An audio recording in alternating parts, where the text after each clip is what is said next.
네, 오늘 몸으로 드리는 예배와 새로운 마음이라는 제목으로 하나님 말씀 증거하겠습니다. 준비하다 보니까 조금 길어져서 아마 이번 주와 다음 주까지 이 말씀, 이 본문으로 좀 같이 은혜를 나누려고 합니다. 자, 로마서 11장까지 바울이 말씀하고 중간에 조금 쉰다 그랬죠. 11장 마지막에서 깊도다 하면서 감탄하고 조금 쉬셨어요. 그리고 12장에서는 좀 다시 새로운 호흡으로 다시 시작을 하는데, 로마서 1장에서 11장까지의 내용을 네 글자로 줄인다면 뭘까요? 이신칭의, 그렇죠? 오직 무엇으로요? 믿음으로 의롭게 된다라는 얘기를 그보다 조금 더 넓게 했지만 굳이 한 문장으로 줄인다면 바울이 지금까지 한 얘기는 그겁니다. 이방인이나 유대인이나 이방인이나 모두 오직 하나님의 은혜로 믿음으로 의롭게 되지, 자기의 지식이나 생각이나 노력이나 이런 것들로 의롭게 되지도 않고 하나님께 나아갈 수 있는 자격을 가진 사람도 없다. 그런 얘기들을 지금까지 했어요. 자, 그러면은 그 믿음은 누구를 믿는 믿음입니까?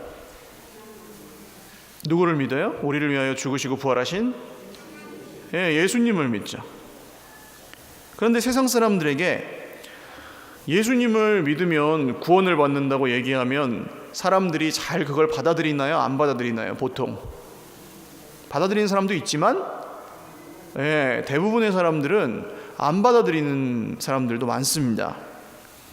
저는 그렇게 생각해요. 세상에서는 이렇게 말해요. 이런 말 들어보셨는지 모르겠어요. 공짜라면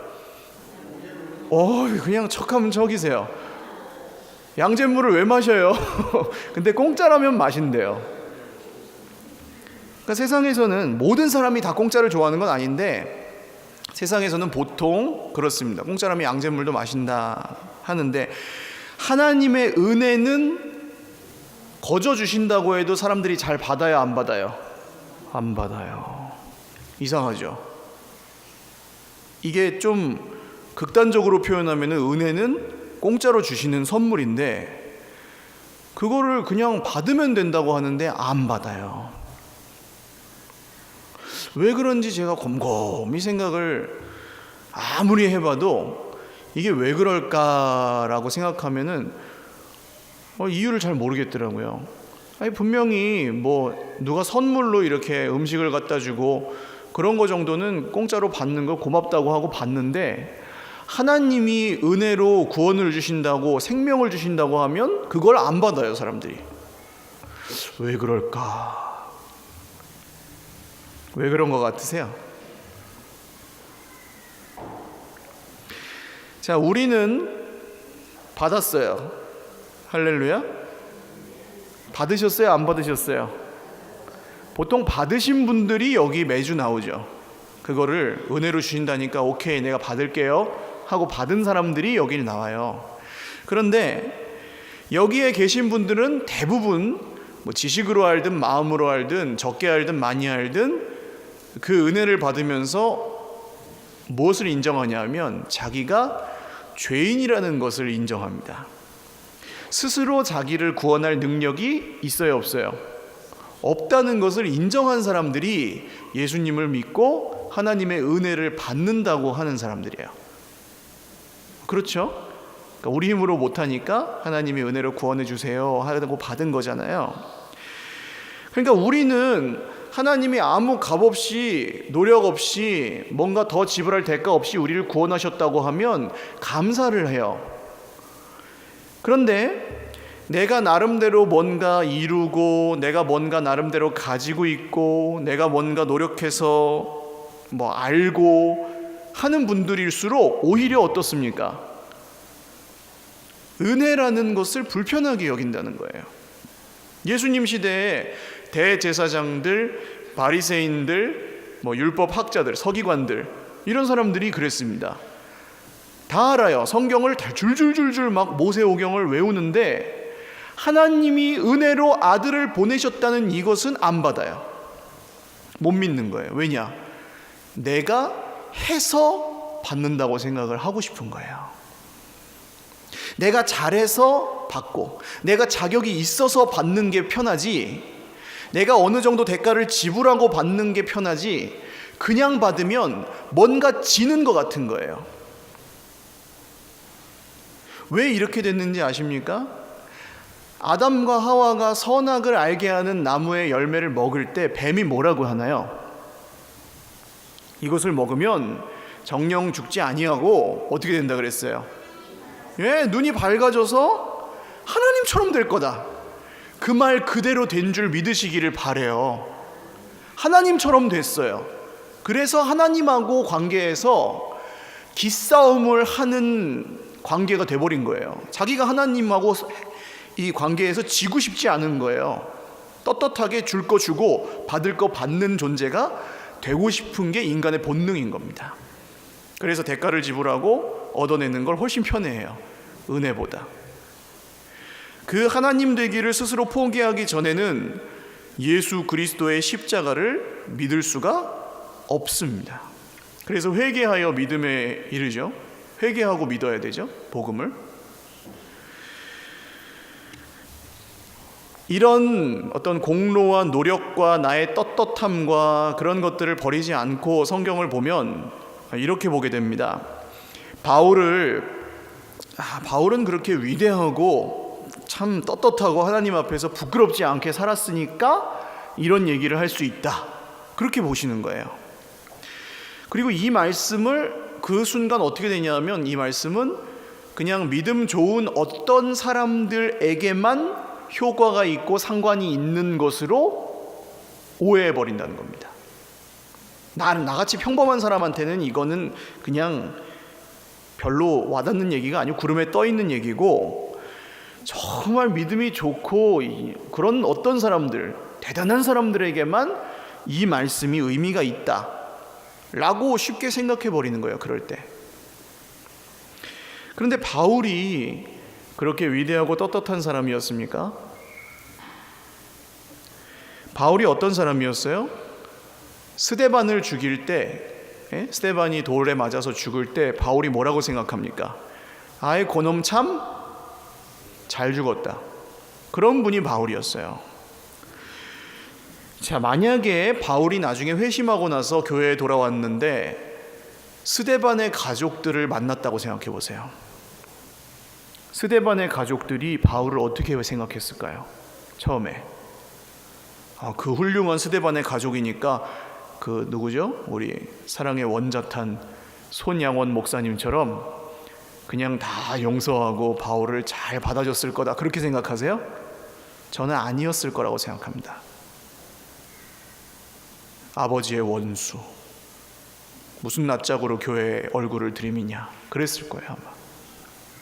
바울은 떳떳한 사람이 아니었습니다. 그런데 이런 식으로 다 그냥 환상 속에서 믿어버리면 기독교는 무슨 초인들만 믿을 수 있는 종교가 되는 거예요. 우리 삶하고는 별로 상관이 없고 무슨 아주 구름 위에 떠 있는 사람들의 신선 노름 같은 게 되는 겁니다. 바울은 완벽하지 않았습니다. 하나님 앞에서 자기가 떳떳하다고 한 적이 한 번도 없어요. 바울이 하는 말을 잘 들어보시면 이런 말 하거든요. 나는 사도 중에 가장 큰 자라 그랬을까요? 작은 자라 그랬을까요? 작은 자예요. 바울이 한 일을 보시면 어때요? 커요, 작아요? 커요. 그냥 객관적으로 비교해봐도 다른 사도들하고 비교해볼 때 가장 작지 않아요. 엄청 큰 일을 했어요. 근데 바울이 자기가 사도 중에 가장 작은 자라고 합니다. 예수님이 부르셔서 사도가 되긴 했지만 내가 한 일과 상관없이 나는 사도 중에 가장 작은 자라고 표현합니다. 근데 또 조금 지나서 나중에 보면 나는 날마다 죽노라 그래요. 죽노라. 나는 날마다 죽어야 되는 사람입니다. 그렇게 얘기해요.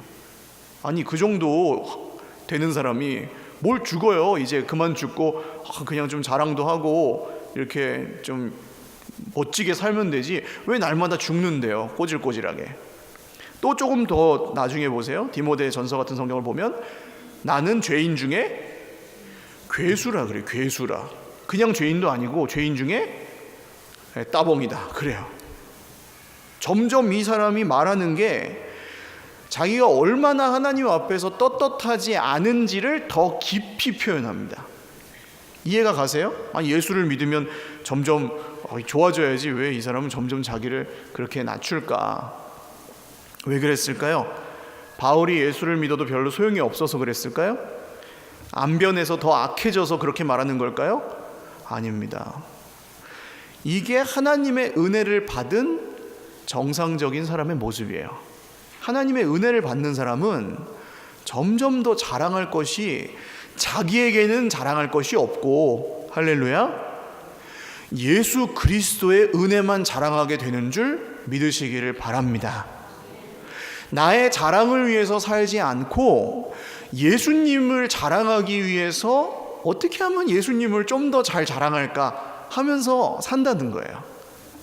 왜냐하면 하나님의 은혜를, 그 무한한 은혜를 받았기 때문에 그렇게 된다는 겁니다. 그래서 바울이 오늘 이제 1절을 보세요. 자기의 떳떳함으로 말하지 않습니다. 내가 이렇게 큰 일을 하고 이렇게 많은 지식을 갖고 있으므로 너희에게 말하노니, 이렇게 하지 않아요.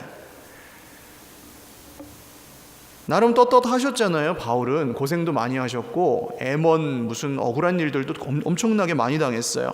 그래도 바울은 자기의 떳떳함으로 말하지 않아요. 뭐라고 합니까? 그러므로 형제들아, 이 단어는 형제 자매 모두를 가리키는 말이에요. 남자 여자. 내가 하나님의 모든 무엇으로요? 자비하심으로 너희를 권하노니. 하나님의 자비하심으로 권한대요. 내 공로로 권하노니, 내 권위로 말하노니, 내 노력으로 명령하노니, 내가 너희에게 이미 준 것이 있으므로 생색을 내며 명령하노니, 그러지 않습니다. 하나님의 자비하심으로 권하노니, 그렇게 말씀해요. 바울이 왜 이렇게 할까요? 나의 능력으로 말하노니, 나의 지혜로 말하노니, 나의 경험으로 말하노니, 내가 지금까지 이렇게 살아온 삶을 걸고 말하노니, 내가 부끄럽지 않게 살았고 떳떳하게 살았고 예수 믿은 다음에는 죄도 안 졌고 그러므로 말하노니, 이렇게 하지 않고, 그렇게 말할 수도 있는데 하나님의 자비하심으로 너희를 권하노니, 이렇게 말하는 이유가 무엇입니까? 예수님이 그렇게 하셨기 때문이죠. 할렐루야. 자, 베드로가 예수님을 끝까지 믿었어요? 아니면 자기가 죽어도 안 버린다 그랬는데 버렸어요? 버렸어요. 그러면 나중에 예수님이 베드로를 탁 만났을 때, 여러분 예수님이고 제가 베드로예요. 자, 어떻게 하실 거예요? 시작. 아무 말씀 안 하실 거예요? 나를 저주하면서 부인했던 베드로를 만났어요. 내가 진짜 목숨까지 다 바쳐서 사랑한 내 제자인데, 내가 그렇게 억울한 일 당하고 있을 때 나를 버렸던 제자 베드로를 만났어요. 어떻게 하실 거냐고요? 야, 다른 사람은 몰라도 너는 그러면 안 되지. 한마디쯤 해야 속이 풀리지 않을까요? 우리는? 애들이 속상하게 하면 어떻게 말씀하세요? 내가 너를 어떻게 키웠는데? 뭐 우리 그런 거 갖고 있잖아요. 근데 예수님은 거기서 그런 식으로 얘기를 안 하시고, 베드로야, 너 나 사랑하느냐? 그렇게 물으시죠. 이게 기가 찬 겁니다. 거기서 그런 걸 물어보실 게 아니라 막 때려잡고 이 버르장머리를 고쳐놔야 되는데, 세상의 원리로 따지면 그때 예수님이 어떻게 하시는 거예요? 하나님의 모든 자비하심으로 베드로를 권하셨던 거죠. 할렐루야. 사랑하는 여러분, 똑같이 옳은 말을 하고 똑같이 하나님의 말씀을 통해 진리를 전해도 하나님의 자비하심으로 권하지 않으면 거기에는 능력도 없고 은혜도 없는 줄을 믿으시기를 바랍니다. 내 의로움과 내 잘남과 내 똑똑함으로 권하면 들을 때 벌써 달라요. 그런 얘기를 듣고 있으면 막 숨이 막혀요. 나는 저것도 못하고 그것도 못하고 이것도 못하는데 앞에서 의롭고 똑똑한 사람이 막 나는 한다는 식으로 막 가르치잖아요. 그러면 앉아있는 사람은 막 절망이 더 깊어져요. 그래, 나는 역시 죄인이야. 나는 못해. 난 형편없어. 그냥 포기하고 살자. 이런 마음만 생기는 거예요. 그래서 더 안 변해요. 신기하게. 근데 바울은 자기의 권위를 힘입어 자기의 능력을 힘입어 전하지 않고 하나님의 모든 자비하심으로 권하노니. 할렐루야. 이게 하나님의 은혜로 사는 사람이 말하는 방식이에요. 자기 지혜로 말할 수 있어요. 자기 능력과 떳떳함으로 말할 수 있어요. 그런데 그런 사람일수록 말이 세요, 아니면 부드러워요? 자신 있는 사람은 말이 세요. 막 말을 같은 어휘를 써도 나는 떳떳하니까 그냥 막 해요. 나는 이렇게 떳떳한데 너는 뭐 이런 식으로 말합니다. 근데 바울이 그렇게 하지 않죠. 누구에게 무슨 말을 하시든 하나님의 모든 자비하심으로 말씀하실 수 있기를 주님의 이름으로 축원합니다. 가정에서도 똑같아요. 말 안 듣는 자녀에게 말씀하실 때 하나님의 모든 자비하심으로 말씀하실 수 있기를 바랍니다. 내 마음을 알아주지 않는 식구들한테 얘기하실 때도 하나님의 모든 자비하심으로 말씀하실 수 있기를 바랍니다. 옳은 말이 바꾸는 게 아니에요. 옳음에 하나님의 자비하심으로 말을 해야 그게 능력입니다. 십자가에서 예수님이 하신 일이죠. 자, 그 다음 뭐라고 하는지 보니까 자비하심으로 뭐라고 하냐면 너희 몸을 하나님이 기뻐하시는 거룩한 산 제물로 드리라. 이는 너희가 드릴 영적 예배니라. 너희 몸을 어떻게 하래요? 하나님이 기뻐하시는 거룩한 산 제물로 드리라. 몸을 드리래요. 몸을. 그러니까 이게 영적 예배라고 하는데, 여러분, 영적 예배는 뭘 드리는 거예요? 우리의 이 생각과 꿈을 드리는 거예요? 아니에요. 영적 예배는 우리의 현실을 드리는 거예요. 현실, 삶, 몸으로 드리는 겁니다. 할렐루야. 그래서 우리의 지성과 감정과 의지가 다 필요한 거예요. 몸을 드리기 위해서. 자, 무슨 얘기일까요? 일단 드린다, 거룩한 산 제물로 드린다, 이 말부터 보시면 어떤 분들은 또 이 말씀을 보시면서 죄책감을 느끼실 겁니다. 자, 나는 지금 거룩한 산 제물로 나를 하나님께 잘 드리고 있는 것 같으세요? 아니면 잘 못 드리는 것 같으세요? 그냥 느낌상 나만 보세요. 나만 볼 때 느낌상 나는 거룩한 산 제물로 잘 드려요? 못 드려요? 이게 또 거수해야 되나? 나는 잘 드리고 있다, 이 정도면 잘 드리는 것 같다 하시는 분 없으시죠? 저도 못 드리겠어요. 나는 잘 못 드리는 것 같아요, 좀 힘들어요 하시는 분. 안 드신 분들은 새 모인 걸로, 드리지도 않고 안 드리지도 않는 그 줄 듯 말 듯한 상태로 살아가신다는 거죠. 자, 못 드린다고 생각하는 거예요, 대부분 사람들이. 신앙생활을 여기에는 50년 하신 분들도 있는데 50년을 신앙생활해도 거룩한 산 제물로 드린다, 못 드린다? 못 드린다는 거예요, 현실이. 이게 진짜 기가 막히죠. 50년을 해도 안 되면 이 100년을 살아도 될지 말지라는 거예요, 지금. 그래서 성경은 그리스도를 안에서 믿음으로 읽지 않으면 전부 율법이 됩니다. 지키지도 못하면서 힘들게만 하는 책이 되는 거예요. 믿음으로 읽지 않으면 거기에 생명이 없고 능력이 없어요. 근데 오늘 이 말씀을 예수 그리스도 안에서 은혜로 한번 읽어보겠습니다. 자, 제물을 드리는데 옛날에는 뭘로 제물을 드렸어요? 양, 소. 좀 가난한 사람들은 비둘기. 그것도 비둘기도 없는 사람들은 곡식으로 드렸어요. 그러니까 그 정도입니다. 그런데 보통 사람들이 가져다가 드리는 제물이 온전했을까요? 아니면 흠이 있었을까요?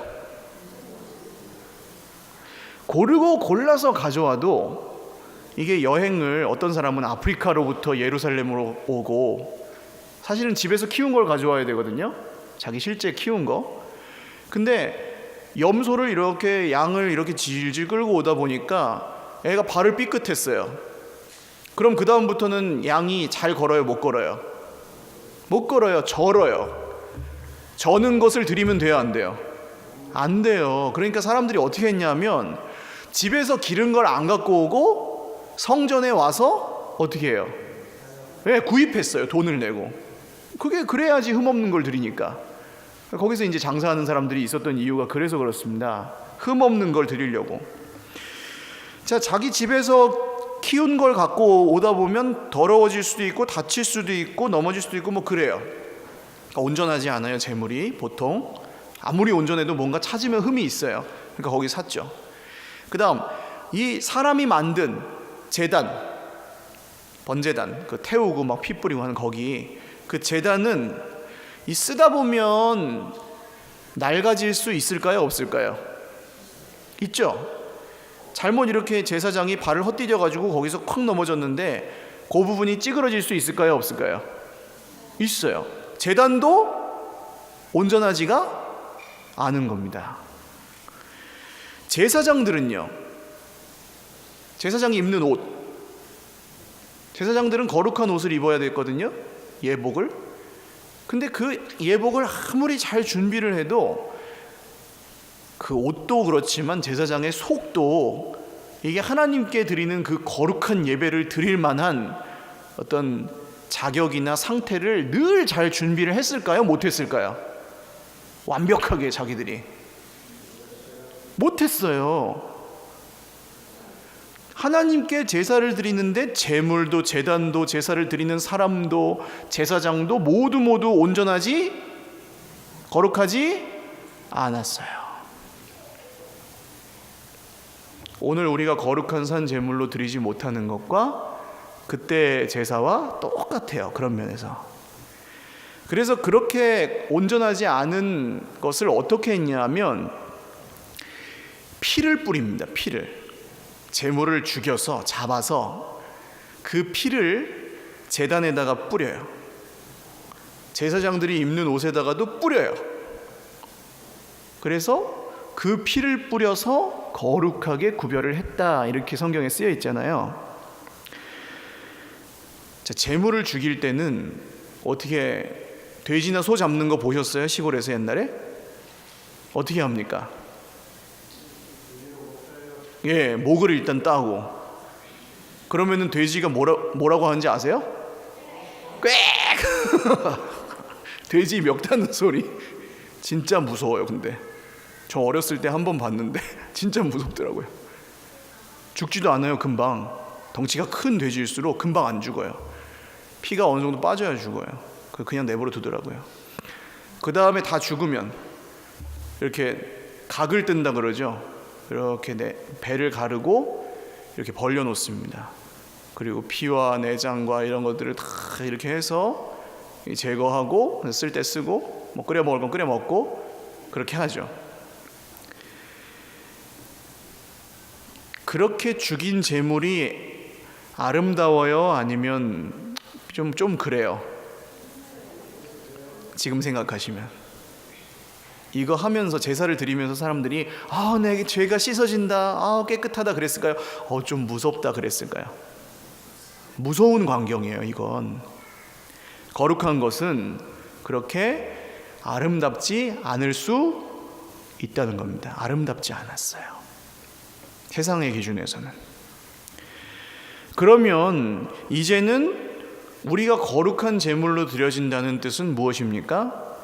제물 되시는 어린 양 예수님의 피로, 할렐루야, 우리가 거룩하게 되는 줄 믿으시기를 바랍니다.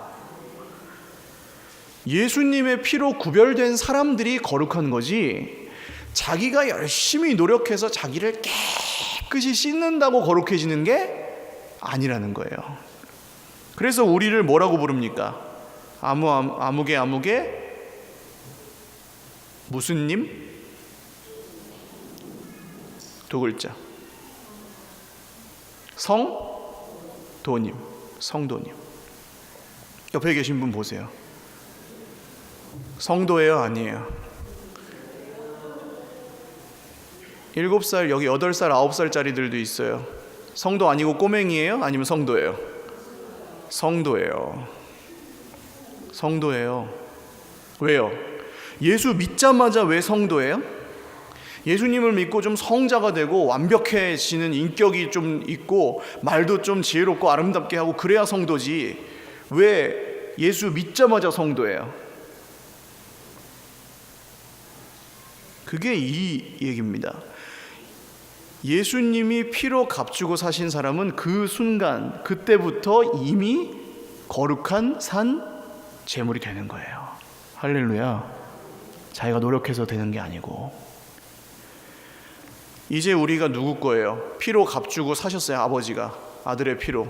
그럼 이제 우린 누구 거예요? 네, 하나님의 소유된 백성이에요. 할렐루야.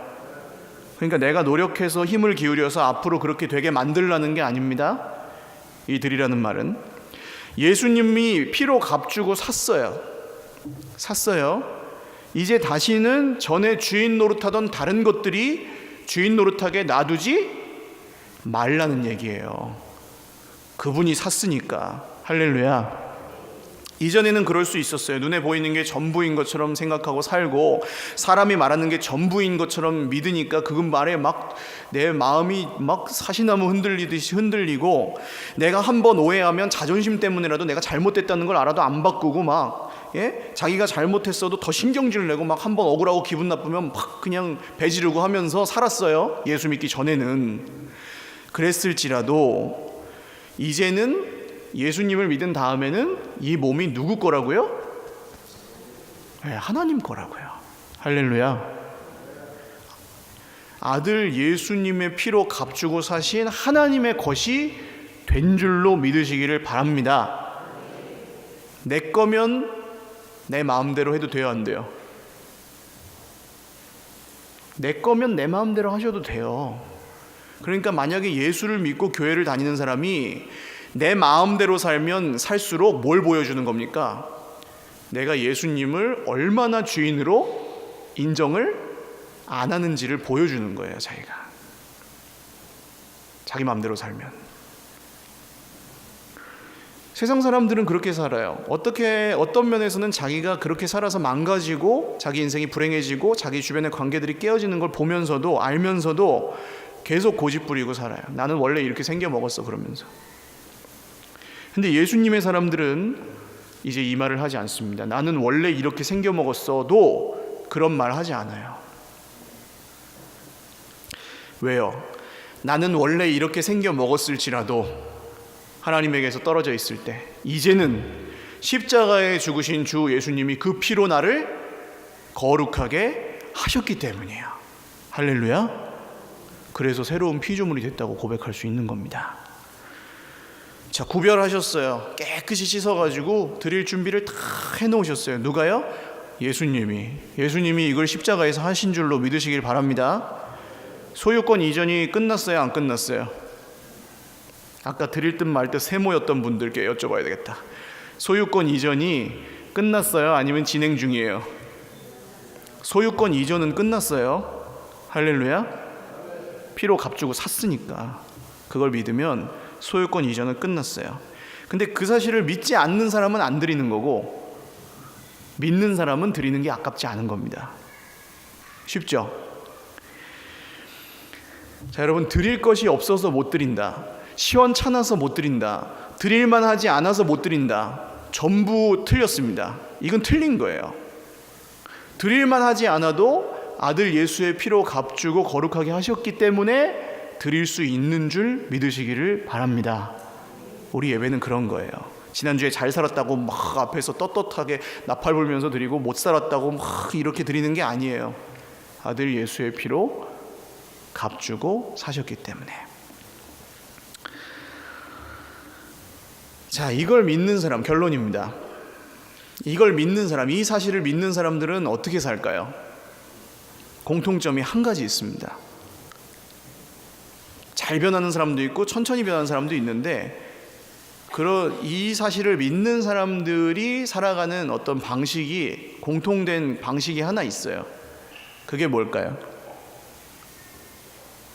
아까 찬송 뭐 부르셨어요? 나의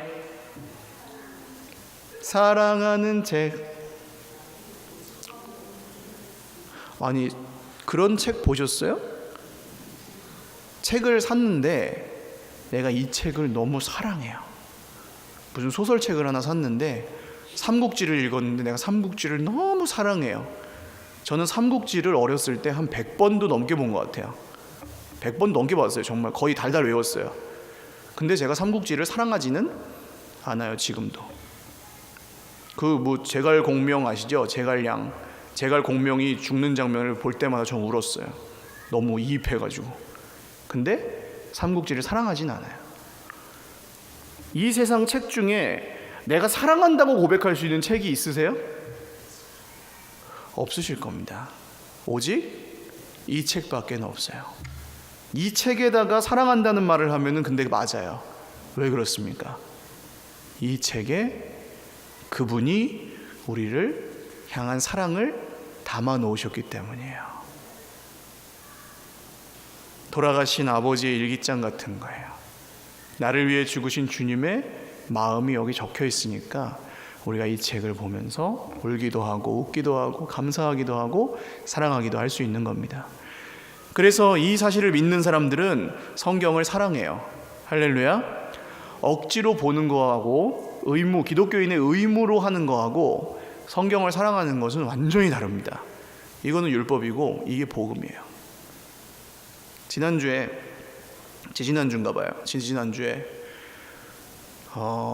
여러분 밤에 빵을 먹을 기회가 있어요. 빵을 먹게 되는데 맛있는 빵이었습니다. 빵을 다 먹고 나면 또 뭐가 먹고 싶은지 아세요? 같이 먹었던 공범이 저기에 있어서 라면이 먹고 싶습니다. 느끼한 그게 이제 좀 짭짤한 국물 먹고 싶어져요. 살찐다는 걸 알아요, 몰라요? 그 시간에 먹으면 알아요. 그러나 그럴 때 쓰라고 주신 말씀은 아닌데 마음에는 원이로되 육신이 연약해서 라면도 먹고 싶어요. 그래서 라면을 이제 빵을 먹고 나서 안 되겠다, 라면을 끓여야 되겠다 해서 라면을 끓였어요. 혼자 먹으면 좀 찔리니까 이렇게 여론을 모아야죠. 저희 집에 이제 조카 애들이 와 있어서 니네 먹을래? 예, 먹겠습니다. 너 먹을래? 먹겠습니다. 지민아, 너 먹을래? 먹겠습니다. 다 이제 세력을 모아가지고 먹기 시작했어요. 끓이기 시작했어요. 끓이는데 저는 이렇게 그시 10시 반에 라면 끓이고 있었는데 갑자기 이제 이 식탁에 앉아있던 조카랑 저희 애랑 저희 아내랑 같이 지난주에 묵상했던 말씀에 대해서 얘기를 하기 시작했어요. 갑자기 뜬금없이 이모 저 성경에 예수님이 참 나를 위해서 죽으셨다는 게 참 감사했어요. 지난주에 성경 그거 읽으면서 갑자기 그러는 거예요. 그러더니 저희 애가 또 나도 그거 아는데 나도 참 진짜 너무너무 감사한 것 같아 막 그러고 막 이렇게 저는 이제 라면을 가스레인지에서 이제 막 이렇게 라면을 끓이고 있었는데 뒤에서 막 십자가의 예수님 얘기를 그 시간에 빵 먹고 라면 먹다 말고 그 얘기를 막 셋이서 하는 거예요. 애들 둘 껴놓고 그래가지고 제가 거룩하다 얘네 뭐야 무서워 그러면서 라면을 끓였는데 그런 겁니다, 여러분. 다 알지 못할 수도 있고요, 다 이해하지 못할 수도 있고 매일 하지 못할 수도 있어요. 그러나 그 구원을 받은 사람은 밤 10시 반에 빵을 먹고 라면을 먹다가도 그 생각이 나서 주님께 감사할 수 있는 거예요. 할렐루야.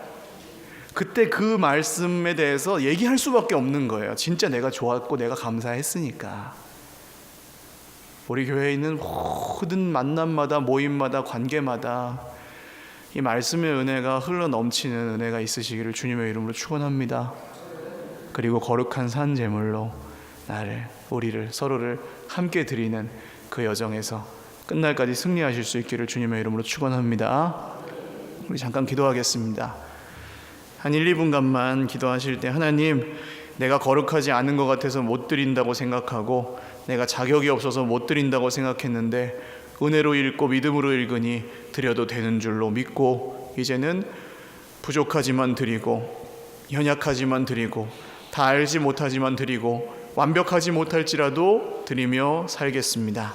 말씀하여 주시고 말씀 안에서 그 보화를 발견하고 그 생명으로 살게 하여 주시옵소서. 기도하겠습니다. 하나님 아버지, 감사합니다. 주님이 나를 위하여 죽으셨고 주님이 우리를 거룩하게 하셨다는 이 말씀 앞에 우리가 드려야 될 영적 예배, 거룩한 산 제물로 드리는 우리의 삶을 주님 앞에 다시 한번 올려드립니다. 하나님, 우리의 입술도 드립니다. 우리의 마음도 드립니다. 우리의 보는 눈도 드리고 우리의 듣는 귀도 드리고 우리의 모든 것을 거룩한 산 제물로 드립니다. 자격이 있어서 드리는 게 아니라, 뭘 알아서 드리는 게 아니라, 잘해서 드리는 게 아니라 주님이 거룩하게 하셨고 그 피로 값주고 사셨으니 주님의 것인 줄 믿고 그렇게 살겠습니다. 오늘도 말씀을 사랑하며 그 길을 걸어가는 주의 백성들 모두가 하나님의 권능의 손 아래 강건케 하여 주시옵소서. 존귀하신 하나님 아버지, 감사합니다. 잠을 자다가도 밥을 먹다가도 쉬고 놀 때에도 일을 하다가도 주님의 그 은혜가 생각나고 주님의 그 말씀이 생각나면 저희들 마음에 다시 한번 주님을 향한 감사와 찬양이 그때에 회복되게 하시고, 그 말씀이 생각날 때 내 가장 옆에 있는 예수님 필요한 형제에게, 이웃에게 그 말씀 전하며 살게 하여 주시옵소서. 매일매일 이 복음의 말씀 앞에서 우리의 마음이 더욱 평안하게 하시고 거룩한 산 제물로 우리를 만들어내는 것이 아니라 이미 피로 값주고 사신 거룩한 산 제물로서 주님 앞에 담대히 나아가 늘 기쁘게 드리며 아깝지 않아 하는, 아까워하지 않는 그런 믿음이 우리의 모든 예배마다 삶의 순간순간마다 있게 하여 주시옵소서. 모든 것 감사하옵고 예수님의 이름으로 기도드립니다. 아멘. 이제는 우리 구주 예수 그리스도의 무한하신 은혜와 하나님 아버지의 신실하신 사랑과 성령님의 교통하심이 오늘 말씀을 듣고 거룩한 산 제물로 구별하신 주님의 은혜를 힘입어 평생의 주님 앞에 그렇게 드리며 말씀을 묵상하며 살기를 소원하는 모든 하나님의 사람들 머리머리 위에와 가정과 자녀들 위에, 말씀을 사랑하는 주님의 몸된 교회 위에 영원토록 함께 있을지어다. 아멘.